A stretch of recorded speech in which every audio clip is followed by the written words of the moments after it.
Olá, mulheres! Sejam bem-vindas a mais um culto do Everlash Woman, o Ministério de Mulheres da Igreja Batista Getsemane. Nós seguimos com a nossa série de mensagens Os Desafios da Mulher Cristã, e o nosso tema de hoje é o papel da mulher na igreja. Tenho certeza que você será muito edificada e que Deus tem muito para falar no seu coração. Vamos discutir um pouquinho sobre qual é o papel da mulher na igreja, como desenvolvermos esse papel, quem nós somos e que tudo que façamos seja com muita excelência, porque é para o Senhor. Tenho certeza que você será muito edificada nesse momento.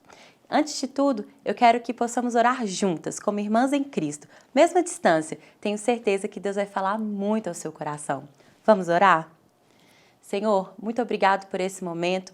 Muito obrigado porque, mesmo à distância, podemos compartilhar da Tua Palavra, podemos dar sequência à nossa série de mensagens. Tanto o Senhor tem feito no nosso meio, tanto o Senhor falou através da Tua Palavra até hoje, e eu tenho certeza que continuará falando, Pai. Abra o nosso entendimento, abra o nosso coração, que o nosso coração seja terra fértil do Senhor, Deus, nesse momento. E que a palavra do Senhor, Deus, possa trazer vida em nós. Em nome de Jesus. Amém. Agora eu deixo vocês com o pastor Tiago Monteiro falando sobre os desafios da mulher na igreja. Olá, mulheres. Eu sou o pastor Tiago Monteiro e dando aí prosseguimento a essa série tão abençoada sobre os desafios da mulher, eu quero compartilhar com vocês hoje um texto da Palavra de Deus e para a gente poder trabalhar esse tema que me foi proposto, sobre o papel da mulher na igreja.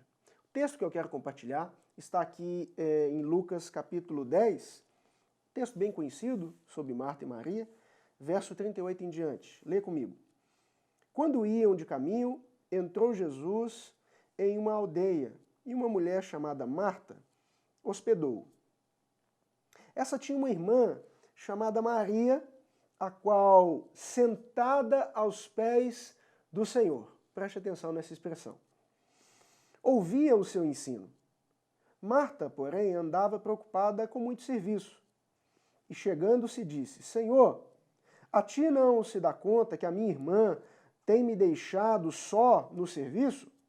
Manda ela, então, que me ajude. Mas Jesus respondeu, Marta, Marta, estás ansiosa e te ocupa com muita coisa. Entretanto, poucas são necessárias, ou antes, uma só. Maria escolheu a boa parte, que não lhe será retirada. Bom, esse texto a gente vai trabalhar ele daqui a pouco, porque eu preciso recuperar aqui um pouco sobre a criação da humanidade. E o texto bíblico, logo no início do Gênesis, vai dizer que Deus criou homem e mulher de forma igual. Deus cria homem e mulher com uma mesma vocação, com uma mesma missão. Mas esses que são iguais também são diferentes. E são diferentes em vários aspectos, e o que nos importa aqui é a questão da sexualidade. Ocorre que com Gênesis 3, onde a gente tem a narrativa da queda, esses que são, esse ser, o ser humano, que é interdependente, agora se torna competidores. Então a vocação e a missão que são una, dão lugar agora a uma nova cena de competição. E aí, historicamente, isso não é novidade para ninguém, os homens ganharam essa competição no aspecto papel. E aqui a gente introduz, a gente entra nesse debate dos papéis. Afinal, eu quero compartilhar com você sobre o papel da mulher na igreja. Papéis. Falar de papéis. Quando a gente está falando de papéis, a gente entra na discussão que inevitavelmente vai ser sobre a utilidade. O que é útil, o que não é. Né? E a gente esquece de falar de dignidade. Utilidade, dignidade. Papéis se preocupam com o que é útil.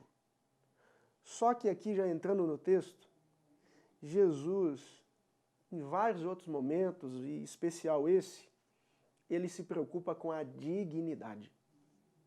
Jesus, antes da gente querer discutir papéis, que de fato são importantes, a gente precisa definir a nossa identidade diante de Deus. Mulher, você precisa definir a sua identidade diante de Deus, porque é aí que nós vamos começar a conversar sobre a dignidade que o Cristo ressignificou na história.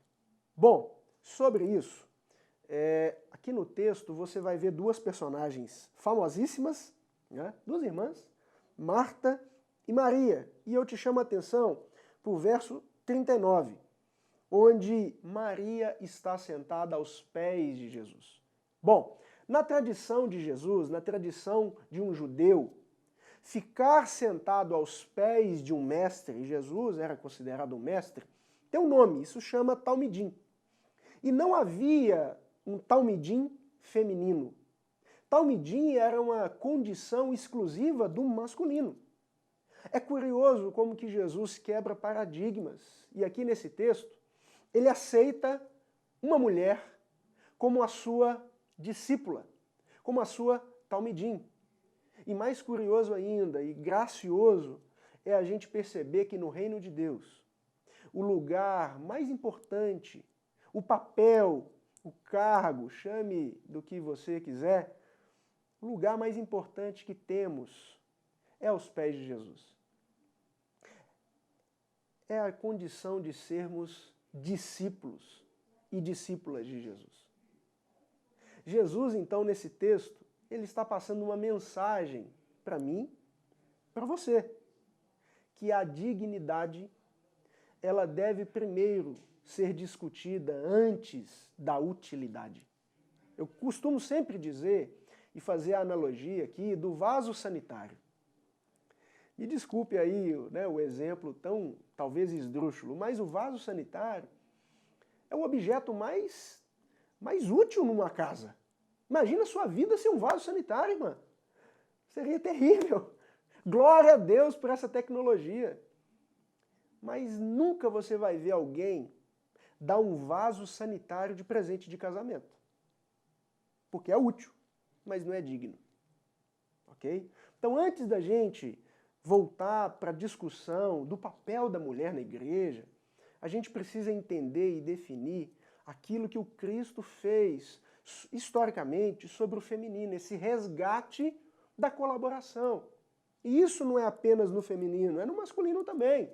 Essa consciência de que nós não estamos em competição. Nós somos interdependentes. E nessa interdependência, nós devemos colaborar uns com os outros. Nós estamos numa mesma missão. E nessa missão, nós devemos agir colaborativamente. É curioso, se você parar para olhar, como que Jesus se movimenta nesse aspecto de dar dignidade à mulher. Na genealogia apresentada pelo evangelista Mateus, você vai ver que mulheres foram inseridas em genealogia, algo extremamente original, algo extremamente novo. Primeiro século, nós estamos falando de uma cultura do primeiro século, uma cultura onde as genealogias, esses registros, eram reservados aos homens. Então, se você parar aí depois para uma leitura atenta, você vai ver Raabe, você vai ver Batseba, você vai ver Ruth, mulheres que foram enxertadas na genealogia de Jesus. Um grande movimento de primeiro discutir a dignidade, para depois a gente começar a conversar sobre os papéis. Porque falar de papel sem antes definir a questão da sua identidade, leia-se aqui a sua dignidade diante do Senhor, é falar de utilitarismo. E eu creio que o Evangelho não está muito preocupado com questões de utilidade, utilitárias. Não está. Eu acredito que o Evangelho, essa revelação, no tempo e no espaço, nos foi dada para que a gente possa ser redimido da nossa natureza e voltar a um status quo imaginado, pensado, criado pelo Senhor, que é de uma ação colaborativa. Então, historicamente, a gente vê isso na igreja, as mulheres estão mais associadas ao ministério de ação social, cuidar de crianças, e super legítimo isso. Funções, papéis extremamente dignas. Mas, historicamente, nós não vemos mulheres alçando alguns papéis de maior destaque. Elas sempre, geralmente, são estrangeiras da sua própria história eclesiástica. A gente precisa redefinir isso e, no mínimo, começar a conversar sobre isso. Mas, se a gente continuar conversando sobre isso a partir de papéis, nós vamos apenas alimentar essa roda da tradição. O meu convite para você é uma reflexão para a gente começar a discutir os papéis, sim, mas a partir de uma ressignificação de dignidade. Aquilo que Jesus fez sobre a sua natureza, sobre a nossa natureza. Aí, se vai ser a líder do louvor ou uma grande teórica, uma grande teóloga que propõe teses, é outra história, é consequência. Se vai ser uma mulher que vai cuidar das crianças da igreja, ou se vai ser a pastora principal da juventude, talvez da igreja, quem sabe, por que não? É uma outra história. Percebe que é uma discussão secundária?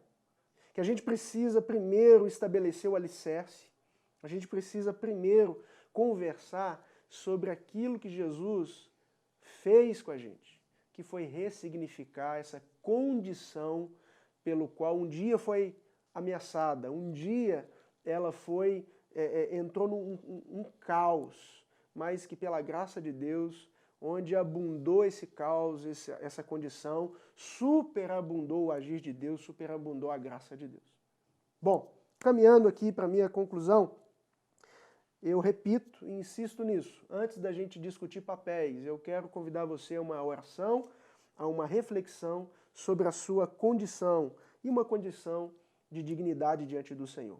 Afinal de contas, homem e mulher Deus criou. Eu lembro de um outro texto aqui agora, que o Espírito, ele derrama dons da forma como ele apraz, forma como ele quer. Não é pelo sexo A ou sexo B. Não é pelo feminino ou masculino.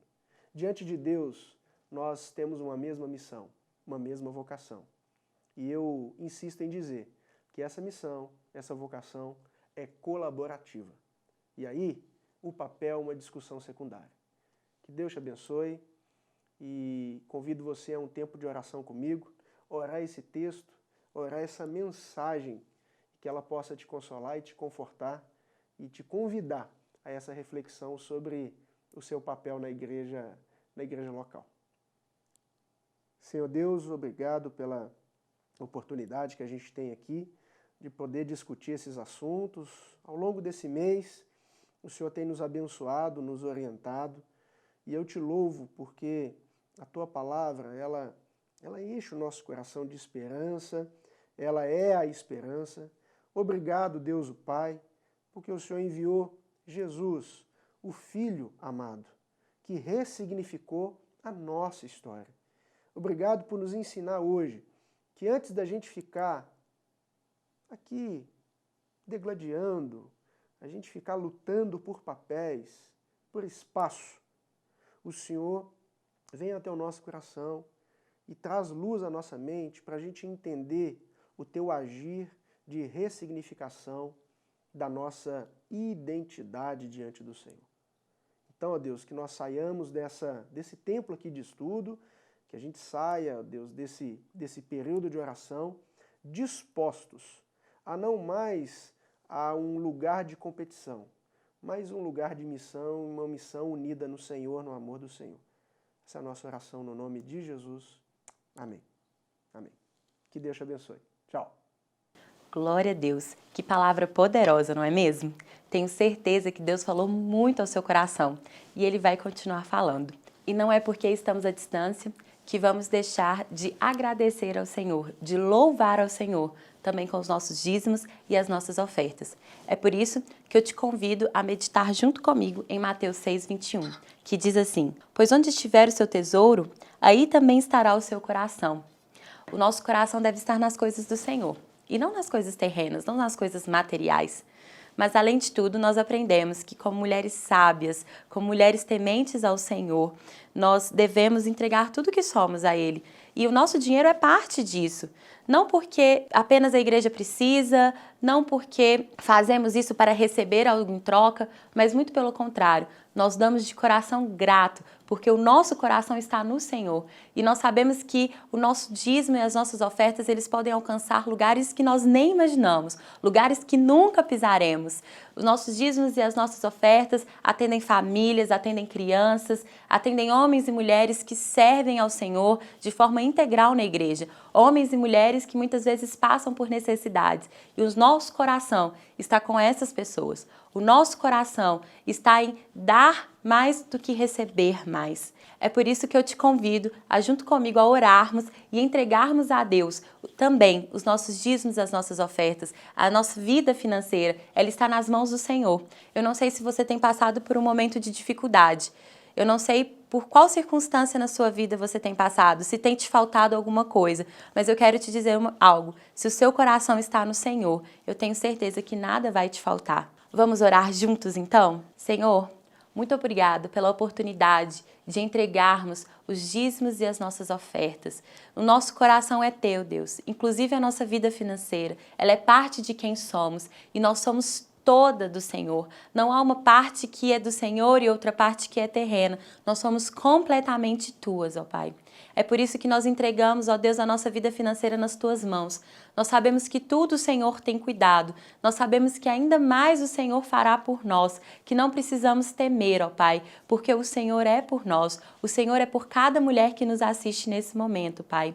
Eu te peço que o Senhor abençoe, Deus, a igreja que irá cuidar desse dízimo e dessa oferta. Que o Senhor dê sabedoria e entendimento aos nossos líderes e pastores para direcionar, Senhor, todos os dízimos e ofertas que estão sendo entregues agora ao Senhor, ó Pai. Que vidas sejam alcançadas, que esse dinheiro possa ir a lugares que nós não conseguimos ir, ó Pai. Que famílias sejam abençoadas, que homens e mulheres possam ser atendidos através dos nossos dízimos e das nossas ofertas. Nós te agradecemos por tudo que o Senhor tem feito, por tudo que o Senhor fará em nossas vidas. Em nome de Jesus. Amém. Você está vendo aqui na tela como você pode entregar os seus dízimos e as suas ofertas. Todas as informações se encontram aqui, o nosso Pix, agência, conta bancária e também temos o QR Code, que você pode apontar a câmera do seu celular e você será direcionada a uma página, onde você pode entregar os seus dízimos e as suas ofertas. Que Deus te abençoe. Que bom que você nos acompanhou até agora. Antes de nós orarmos juntas uma última vez, quero aproveitar para contar que a partir da próxima semana vamos iniciar uma nova série de mensagens. Acompanhe o nosso Instagram, que vai aparecer aqui no canto da tela, @everlashwoman, para ficar por dentro de tudo. A nossa igreja segue obedecendo todas as regras nesse período difícil que estamos passando, mas nós estamos trabalhando remotamente. Temos aqui uma equipe de pastores, pastoras, líderes, mulheres trabalhando no aconselhamento remotamente para que você não se sinta só. Você pode nos ligar, pode nos procurar através das redes sociais também. Estamos aqui para te acolher. Não se sinta só, você não está sozinha. Vamos orar então? Feche os seus olhos, curva a sua cabeça. Vamos agradecer a Deus. Sim, mesmo em meio a esse tempo, nós queremos agradecer. Deus, nós te damos graças, Senhor, nós te louvamos. Nós entendemos, Senhor Deus, que esse tempo também vai passar. Nós cremos, Senhor, na Tua soberania, no Teu cuidado que tem nos acompanhado até hoje. E nós cremos, Deus, na provisão que não vai faltar. Em nome de Jesus, Senhor, eu peço que a paz, Senhor, que excede a todo entendimento, seja sobre a vida de cada uma das minhas irmãs, guardando, Senhor, as famílias junto com elas, Deus, dando a elas a tranquilidade, a certeza de que o Senhor tem caminhado conosco e assim vai seguir. Em nome de Jesus. Amém. Até a próxima semana.